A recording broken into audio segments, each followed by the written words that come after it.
Go. Would you guys? Would you? So you won't settle, right? No. Okay. Do you? Go ahead. Say what you gotta say. Okay.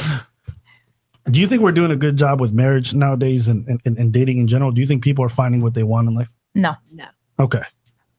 And would you agree that in foreign countries, maybe not necessarily wherever you're from, but like in other places, people marry much more and they stay married for much longer compared to how we do it here? Yes. Okay. So wouldn't you also potentially agree that maybe the way that we're doing things is a little bit fucked up? Definitely. Okay. And so if I were to ask you, what do you think is the largest difference between how we do things here and how they do it in those countries where it works? What's the difference? Mm-hmm. Well, I'm Italian, so one of the things that I've noticed in Italy is that once you're married, to get divorced is basically unthinkable. Why? Because of what I mentioned before, and going back to that, once you marry someone and you make those vows, not only marriage is a safety net, but you're also promising to work things out with that person.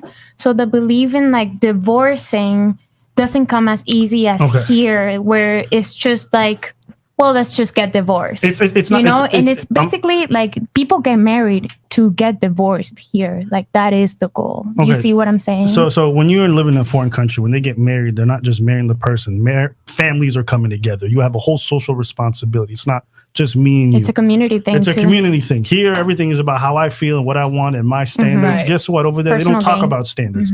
You know, we asked everyone here what they wanted out of a marriage, and people are talking about we want to grow together, we want to do this. You go to foreign countries, they don't talk about those concepts. They don't want to talk about that. Take care of the kids, take care of me, and make sure that you don't stain our family name, and then that's pretty much set, right? And divorce is not even a concept. These people settle. It's like their standards are very reasonable and they're very at a good place. And you know what? They end up married and they end up finding somebody that works for them. I think out here, people say they won't settle, but the things that they won't settle on aren't even important to making a marriage last. Well, like, what do you guys think? Like, I was interested in hearing what people were saying, like what I bring to the table long term, but none of you really mentioned the things that really matter to making something work long term. Nobody mentioned responsibility. Nobody mentioned duty, right? Nobody mentioned just the idea of labor. You know, so I think people have these unrealistic expectations when it comes to long-term projects, right? And they think it's, you know, going to be cool and we're going to love each other and there's going to be lots of emotions and spiritualness and all this other stuff. The truth is, it's a lot of work. Go ask people who've been together for a long time. They'll be like, yo, it's work.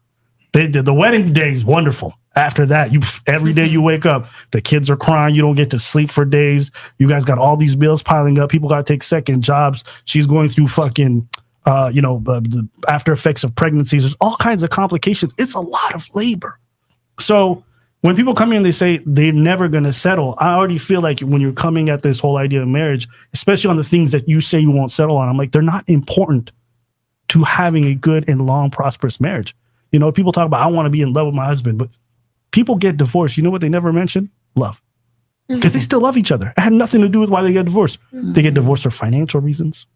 Right, they get divorced maybe sometimes because of infidelity, because you know what, I don't want to be with that person. But love is never the thing. So I just think it's interesting that the things you guys need aren't the reason that people get divorced and aren't the things that keep people staying together for a long time. That's Yo, awesome. no pun intended, Wow. but Abba is preaching. Yeah, I think You did that.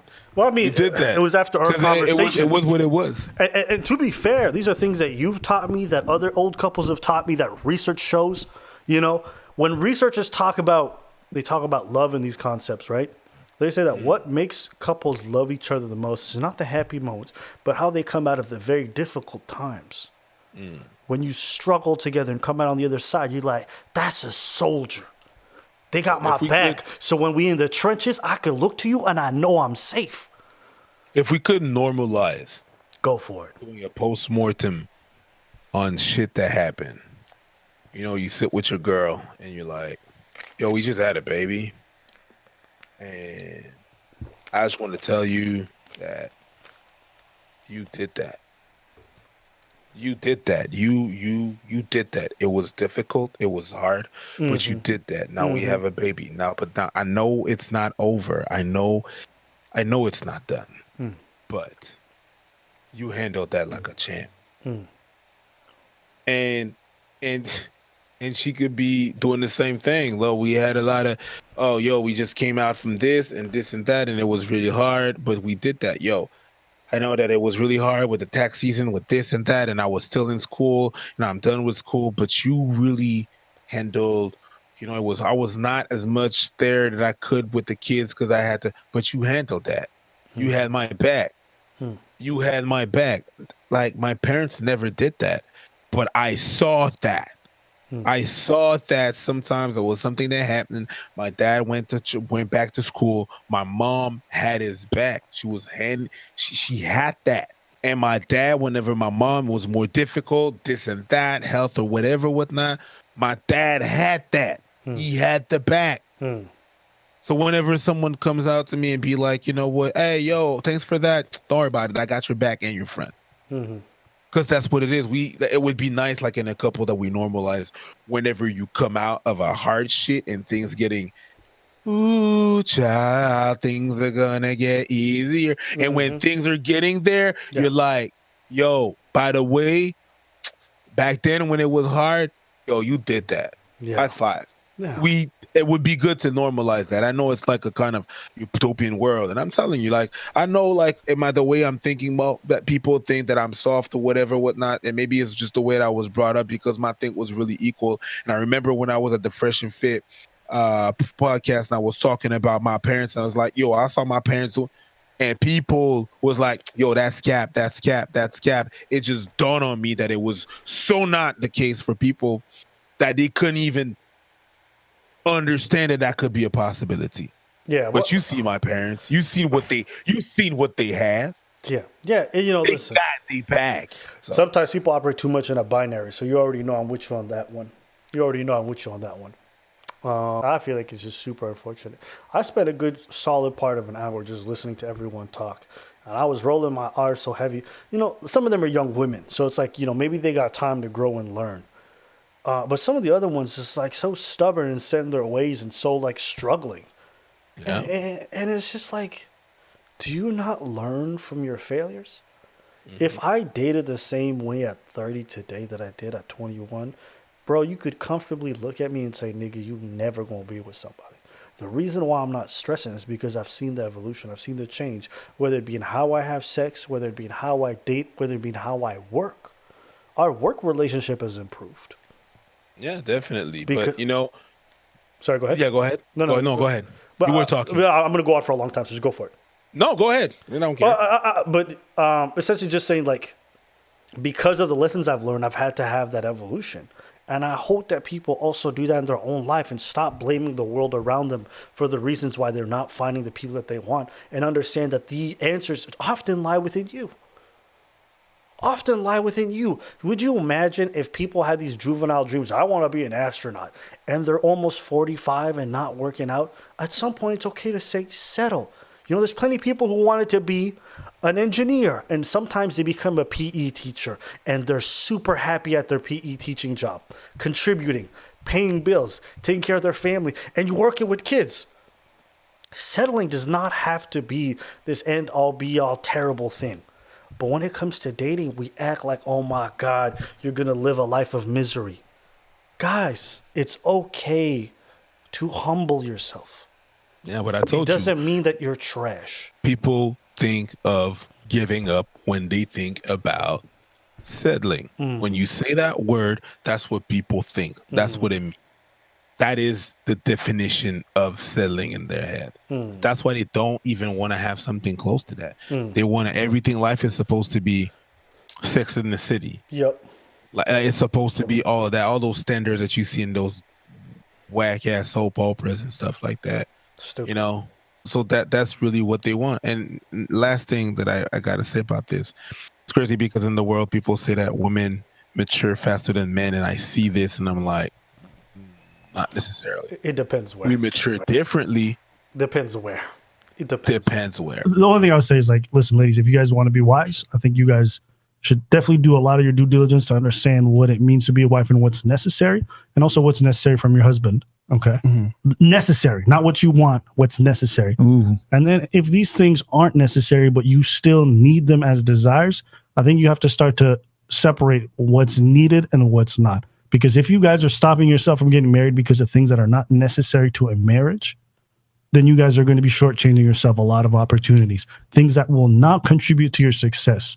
If you make those the cornerstones of why you will not be with somebody, you will limit. It's like trying to start a company and saying you won't hire employees because they wear red shoes on Sundays. It's like some of this stuff has nothing to do with longevity with somebody. And I think a lot of you guys right now are especially young, so it's fine. But as you get older, and I'm telling you, man, I talk to some people and the desperation that they show and some of the sadness that exists is just like, I don't wish that for nobody, whether it's man or woman. So just think about those things and understand what it is that you want for your future and just keep that in mind. So Okay, and this is where like most of our mission comes from.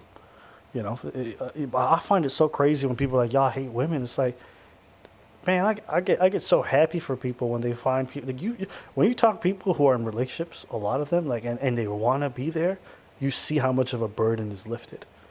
You know what I'm saying? Yeah, definitely. You know, people who are in it and want to be in it, got somebody who's supportive. It's not always easy. It's not always ideal, but you can tell they're doing good. They're doing good for themselves and they're content in that.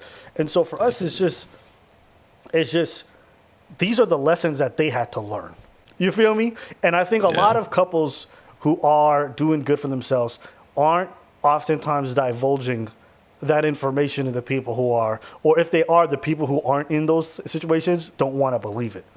Definitely. You know, like when we put out the videos, like, so many people got in the comments, man, my partner maybe had 60% of what I thought I wanted, but now I'm so much happier than I ever thought I could be. It's like, of course. You would be shocked how much you will like your life when you humble yourself. Yeah. So I just hope that people don't watch this stuff and think like, oh, they hate. Bro, this is a complete opposite. If y'all thrive and y'all feel happy, I'm ecstatic. And if you don't listen to us and you're happy and you're good with your life, I'm ecstatic. That's But the it. truth is, a lot of y'all hit us up and you guys are like, I'm not good with it. And sometimes it's linked to this. And that's all that we're trying to get at. That must have been painful for you, but whatever. Yeah, being around those ladies, yeah, for sure. You know me if I was there. Well, yeah, what would happen if it was you? What do you think would have happened?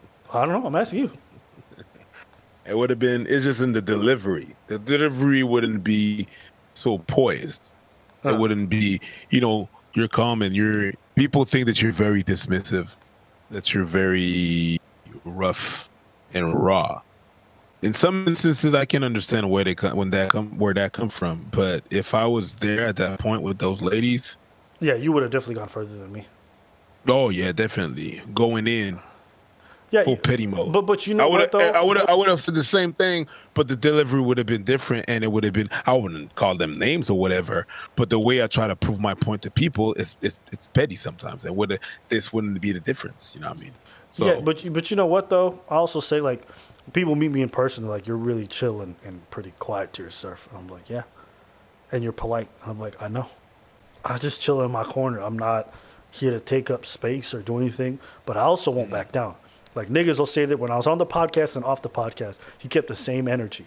People are like, yo, Yeah, but you definitely. came on the podcast and you came with the smoke. It's not that. It's like you were saying some shit about me, so let's just talk about it. yeah. I'm not afraid of confrontation. I'm No, not gonna, but he I'm, did- I'm, he but I'm did. also gonna come like in the finally like nigga. It wasn't like that. It was like, bro, you just had these ideas. Let's discuss them in a civil manner. And you but to some- could do that to some people. That's smoke. Yeah, but to some people, me saying, so was that shit you was talking about? Yeah. I know with the lingo, it can sound like I'm coming at you. No, but let's go. Let's discuss it. Let's talk it. Let's talk What's it. that shit? Because you was talking some shit. Let's talk about it. We'll discuss about it. Ain't nothing gonna happen. Ain't one gonna pop off or whatever, whatnot. But we're gonna talk about it. So what's that shit you was talking about? Yeah. A não ser a vontade de te encontrar, o motivo já nem sei, nem que seja só para estar